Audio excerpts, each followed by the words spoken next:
Before we get into this episode, there's something that might be of interest that I wanted to tell you about. Scene and Heard, who run this podcast, have been asked by Scotland Food and Drink to undertake a strategic review of the Scotland Food and Drink Excellence Awards. Now, these Excellence Awards have been going for almost 20 years and are a huge mainstay of the food and drink sector. But it's time to ensure that they're still relevant. So if you have ever been involved in the Scotland Food and Drink Excellence Awards, or even if you've ever had an opinion about them, we would love for you, please, to complete our survey. So if you go to the OnFARM Twitter, which is at @on_farm UK, and click the link in the bio, there will be a tab in there that will take you to the survey, and it should only take you a very short while to complete, but we would be enormously grateful. Hello, welcome to 2021 and welcome back to On Farm. My name is Anna Davis, and as you can hear, I have brought the new year in this year with a bit of a croaky voice, so apologies for that. This week and today marks the very first birthday of On Farm, so we could not let that go by uncelebrated. So we are coming to you with a little bit of fresh content, but also repeating the episode that we first aired on our very first broadcast. So today I am joined by Katrina Barclay, who is in charge of the wonderful charity RHET, which is the Royal Highland Education Trust. Katrina is also our director of the Royal Highland and Agricultural Society. So she's going to tell us a little bit about what RHET have been doing throughout lockdown to make sure that children are still able to be educated about food, farming and the countryside.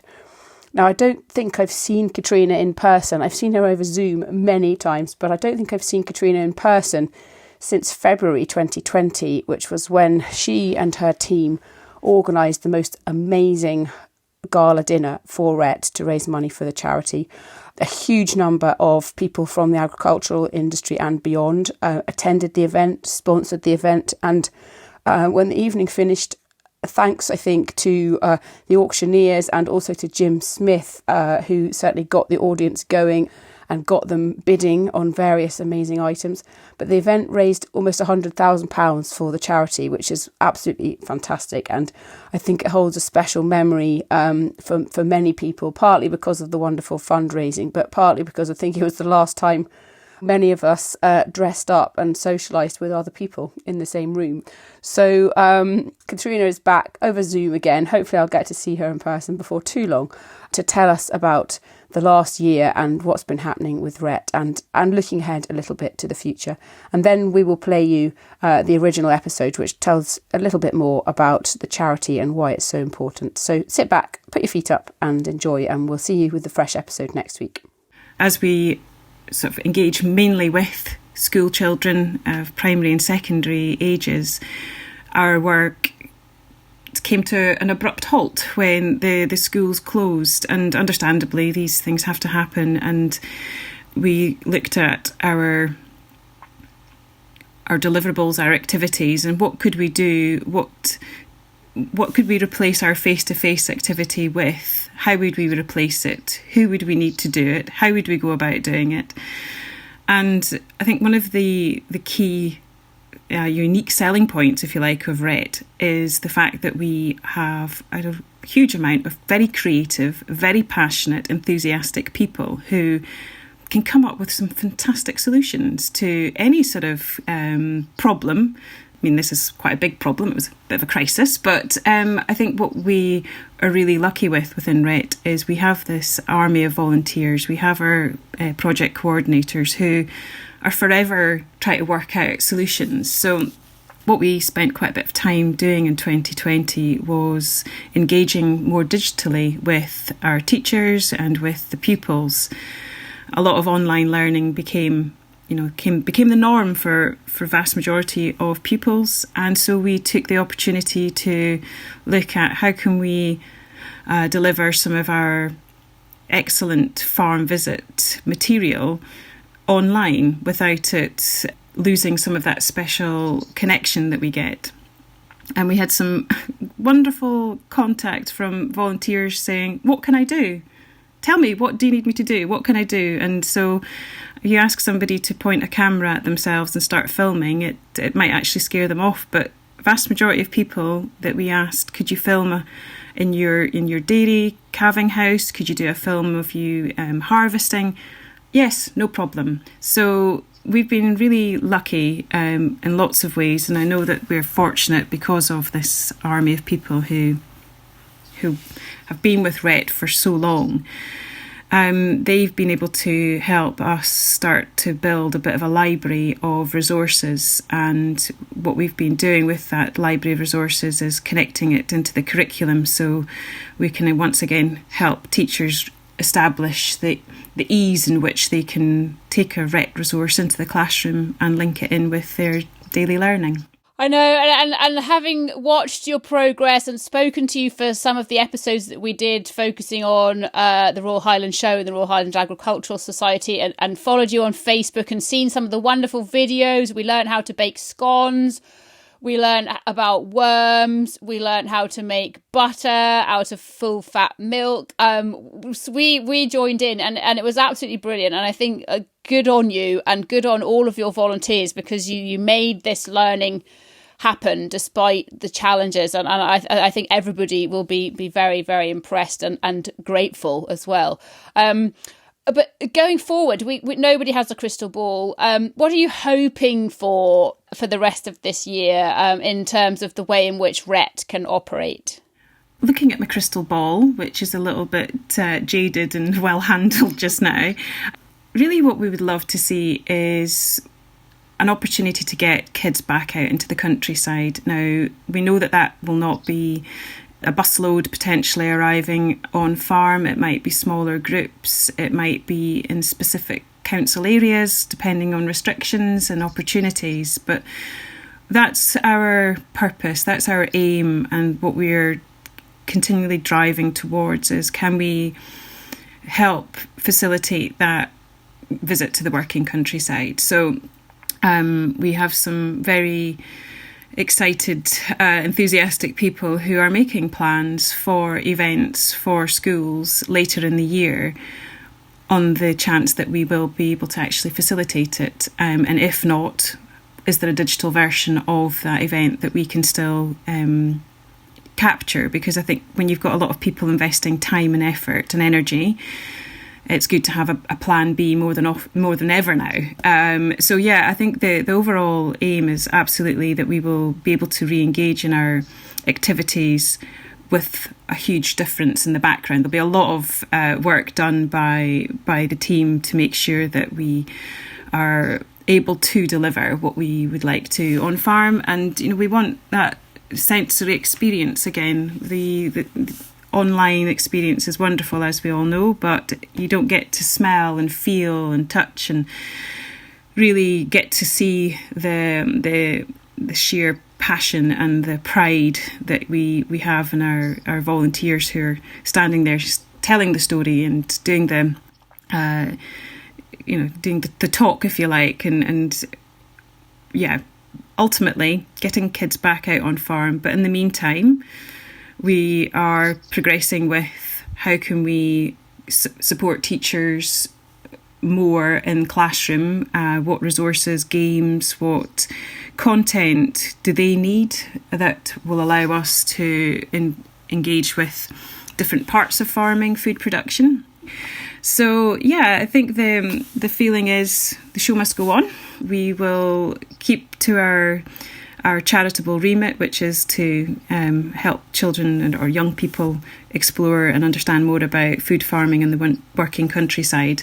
And we have got some tried and tested activities now that have worked well online, some not so well. So we'll just keep going, Anna. We'll keep going. I am sure you will. And I've got every confidence that all of your volunteers will do everything they can. And I've got every finger and toe crossed that we'll see you at the Highland Show, and that we'll see you and out and about on farm and getting children on farm as well. So thank you very much. We're now going to go and listen to this episode from a year ago, which is how things were for RHET, but hopefully what we can get back to as well. So anybody who's not already familiar with RHET should absolutely have a listen, because they're a wonderful educational charity and they do so much for Scotland's school children. So please keep listening, everybody, and we will be back also next week with a fresh episode. So thank you very much, Katrina, and I hope that 2021 delivers a lot more positive activity for you. So thank you for joining me again. Thank you very much, Anna. I love reminiscing and I'm looking forward to listening to the podcast again. Good. Oh, well, thank you.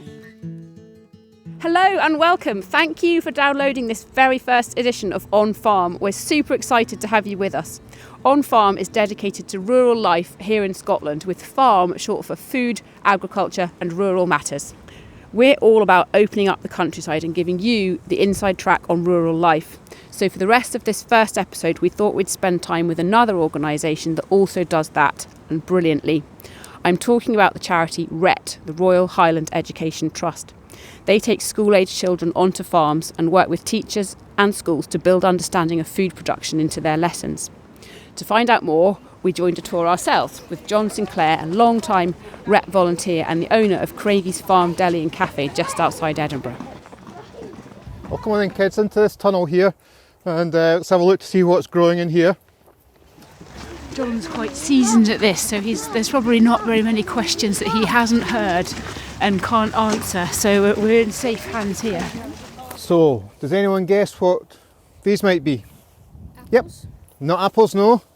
Do you know? Wild raspberries. They're not wild raspberries, they are raspberries. So these raspberries they're not growing in the ground, they're growing in pots. They're growing in... Compost? It's like a compost. It's coir, it's crushed up coconut shells. Yeah, so well done. I get immense satisfaction from doing RHET visits, just seeing kids learning and about farming and how their food's produced, and I think it's really important. And also, do you see here there's a pipe running along? Yes. Now, For the water. That's for the water, and what else do you think might be in the water? What do you think raspberries might need? Need different kinds of fertiliser and nutrients, yeah. Plant food? And plant food, yep. So it's basically plant food that kind of comes into in through these little pipes into the raspberries to keep them growing. Right, come on then, let's go and have a look at some veggies. We'll head this way. How do you feel when you see children and they come and their knowledge level about farming might have been low at first, but you can really see them as they grow? How do you feel about that? I've always kind of wondered, why teachers are teachers, thinking it must be a really tough job, which I'm sure it is, but there must be an immense amount of satisfaction kind of learning and giving knowledge to someone. And I suppose it's exactly the same when the kids come out onto the farm. They don't know how things are growing, how the food's growing, and how animals are looked after. Okay, gather round. Is it cauliflower? We've got lots of guesses here. We've got cauliflower, lettuce. Anyone else want to guess something? Oh, like I heard it. Can see them there. Yeah. So if you want to look under the leaves and see if you can find any Brussels sprouts. Oh yeah, you see them in the middle. Yeah. Who likes Brussels sprouts? Not me. Never tried them. Never tried them. I do not like them. Why not? I don't like them. They're lovely. Lots of nutrients in them. But you can see there's a pipe. Yeah. Yeah. So if we need to put any water in, then we can put water in as well. Okay, let's just jump over some of these and just see what else we've got growing here. So being able to pass that knowledge over to the kids and seeing them sucking it in like a sponge is really satisfying. So Emmie, that's kind of a natural lead on to speak to you. Can you tell us first of all who you are and what you do, and then we'll talk to you about your experiences with RHET. I'm Emmie Petrie. I currently work at Queensferry Primary School in South Queensferry, and this is my 4th year teaching.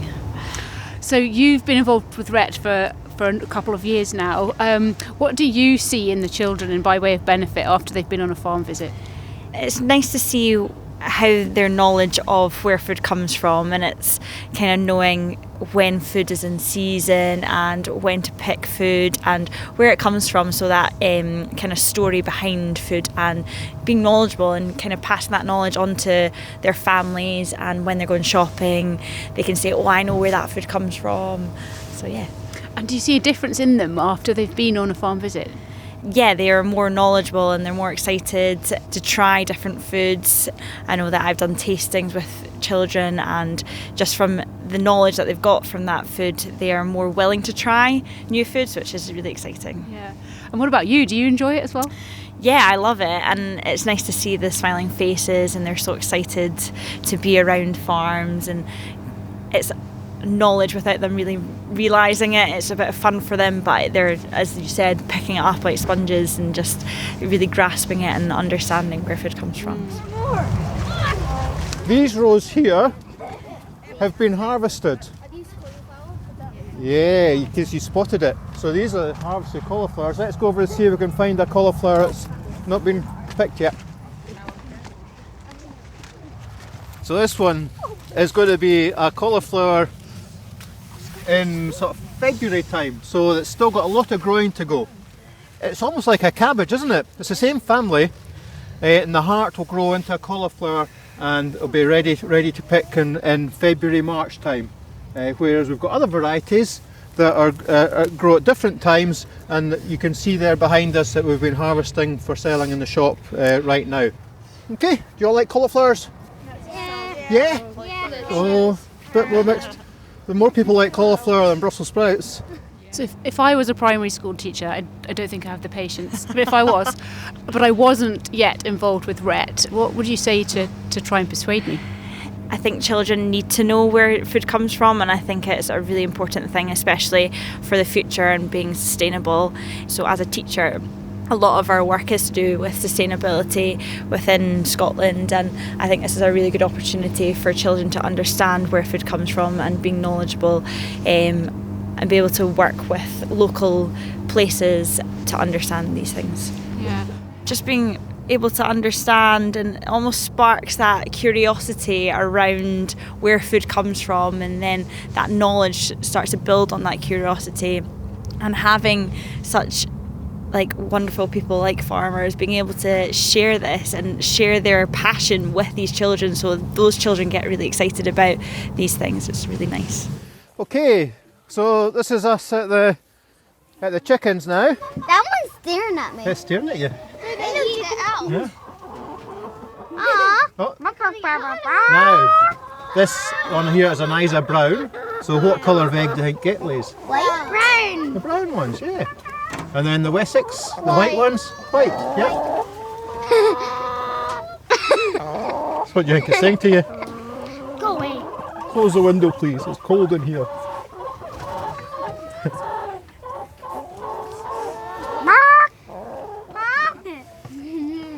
You see a chicken's bum?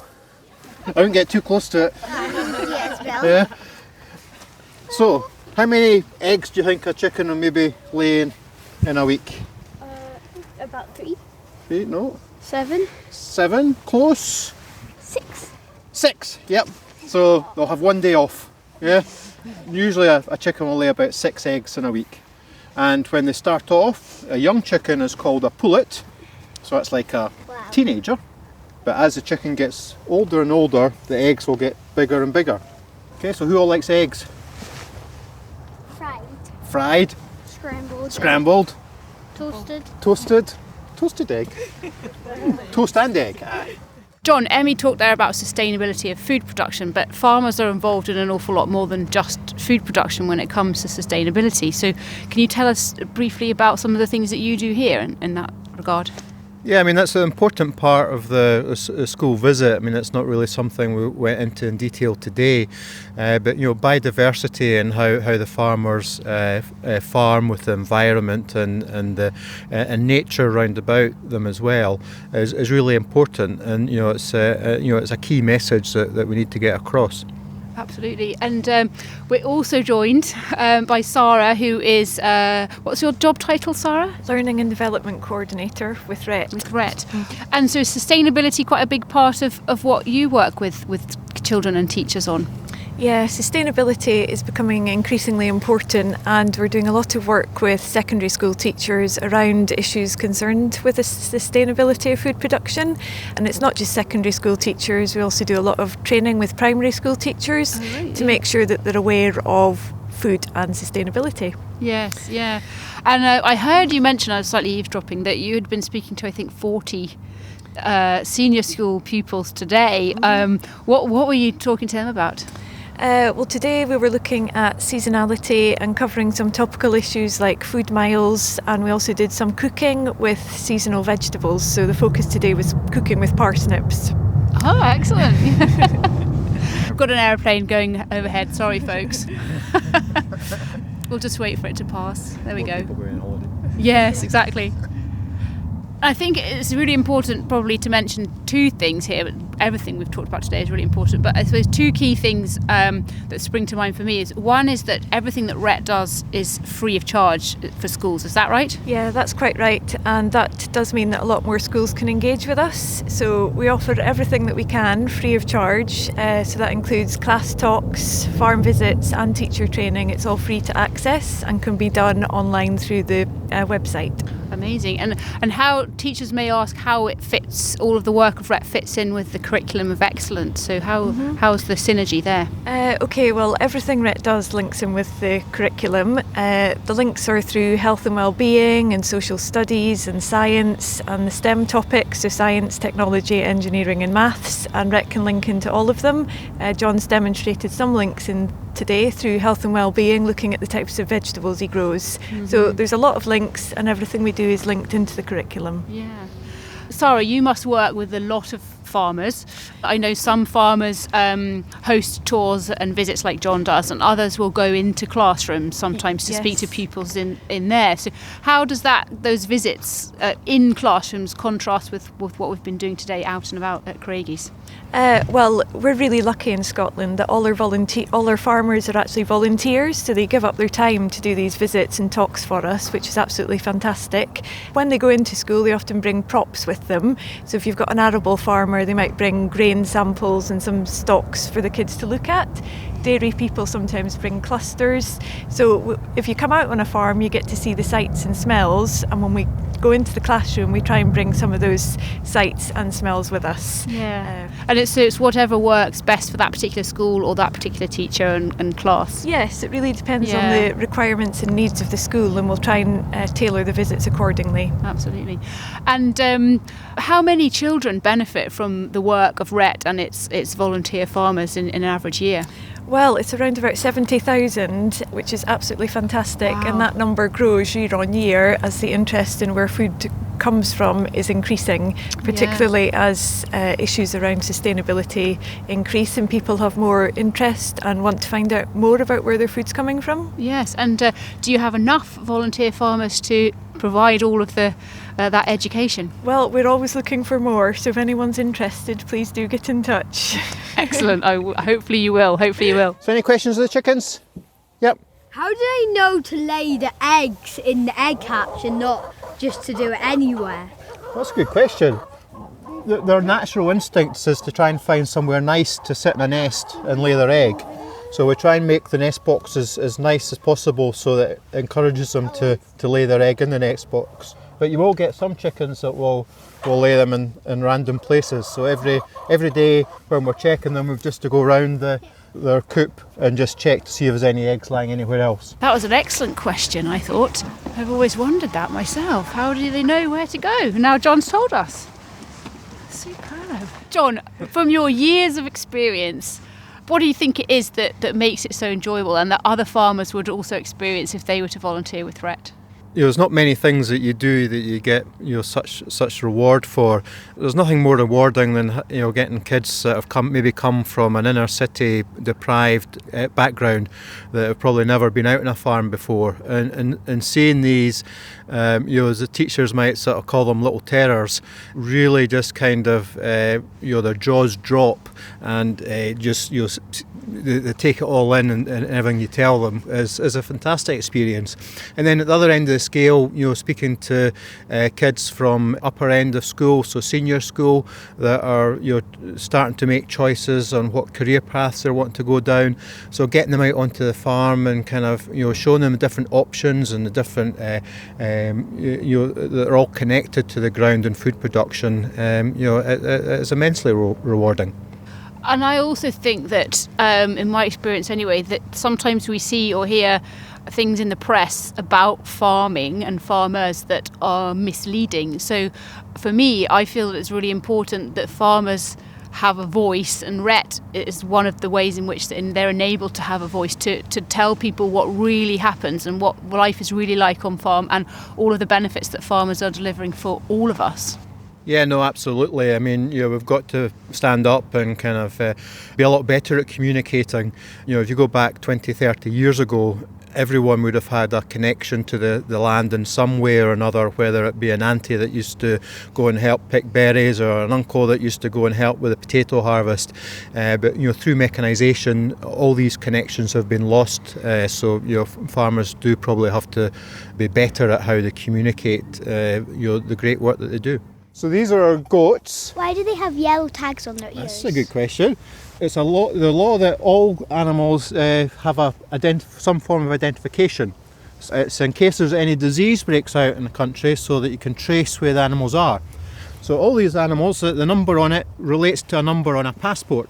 So just like you have a passport for when you go off on holiday somewhere, if the goats or sheep or the pigs or any of the livestock like that have to move off the farm to go anywhere else, to another farm or to the market, they've got to have the passport with them as well.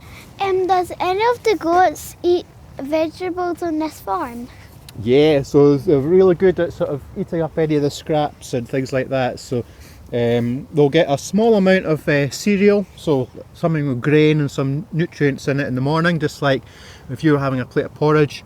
And then the rest of their diet's made up, so eating grass and any vegetables that we don't sell in the shop. So do you want to go and have a look at the pigs? Yeah, come on then, let's go and see the pigs. Sara, could you describe in one or perhaps two sentences, if you need to, the essence of RHET? Well, RHET is essentially bringing the countryside to the classroom through farm visits, classroom talks and resources to support teaching in schools. And we've seen firsthand a farm visit at West Craigie Farm today. Can you tell us a little bit about the resources that are available for teachers? Yeah, RHET have an online portal that teachers can access, and this has resources on it that RHET has produced, as well as resources from a number of other organisations across Scotland. There's over 800 different resources on there, and they're free to access and download, and they're all curricular linked. In an ideal world, a school would come on a farm visit or have a speaker and then follow that up with something back in school, utilising the resources from the portal. So the learning journey can continue even when the teacher doesn't have a farmer at his or her side to help. Yes, exactly. Yeah. And we can also support schools with cookery sessions to build on the learning that might have taken place during their farm visit. Okay guys, so can you all guess what these are? Pigs, yeah. Very inquisitive pigs. I think I'm going to get eaten here. So they're here for meat production. They probably have a bit of a shorter life than what they would if they weren't getting used for that. But they have quite a happy life. So what different cuts of meat do you think we get from the pigs? Pork, yep. Bacon, yes. The other thing about pigs are that they're very, very clean animals. So the pigs get a bad name for being dirty. But you can see here, at this end, we're standing at the toilet end, and then up there the straw is really clean. From a very young age, they'll do their toilet in the one area, and then where they're eating their food and where they're going to lie down and sleep, they won't do any toilet there, so they keep it nice and clean. I think, John, pigs get a bit of a bad reputation for being smelly as well. Probably similar thing, but they're not, are they, at all? No, not too bad at all, are they? No. Yeah. Who likes a bacon sandwich? Full show of hands. Yeah. Nearly a full show of hands. RHET is free, as we've discussed, to all teachers. So how do you manage to sustain that? Where does your funding come from? Okay, so RHET are a charity and we get our funding from many different sources. NFD is able to donate to us as a charity, and we have various events throughout the year where we do fundraising to raise funds at a local level to deliver farm visits in particular areas. RHET is unbiased, so all the information that RHET provides is unbiased. So we are out here to provide the facts and the information about how food production works, and it's up to people to decide what they want to eat at the end of the day. Can you spell out the website for us so that people are in no doubt about where they need to go to find these resources? Yeah, the RHET website is www.rhet.org.uk. Excellent, thank you. What did you like the best? Probably the chickens. The chickens, and why is that? They're just kind of smart. They are actually, yeah. And what did you like the best? The piggies. The pigs. Yeah, why do you like the pigs best? Because they're funny. They're funny, they are. They're very entertaining animals, I think, and very intelligent as well, aren't they, John? Yeah. So did no one like my Brussels sprouts the best? Nope. Oh, I'm very proud of my Brussels sprouts. Christmas Day. As we've heard today, RHET is all about bringing farmers and the working countryside and its practices to life for young people. We've had an amazing tour, and I think everything that we've learned is, to me, is really important that children understand where their food comes from, what farmers do when they're producing that food, but also what farmers do to protect Scotland's world-renowned countryside. So it's been an amazing day, and I think we've all thoroughly enjoyed it.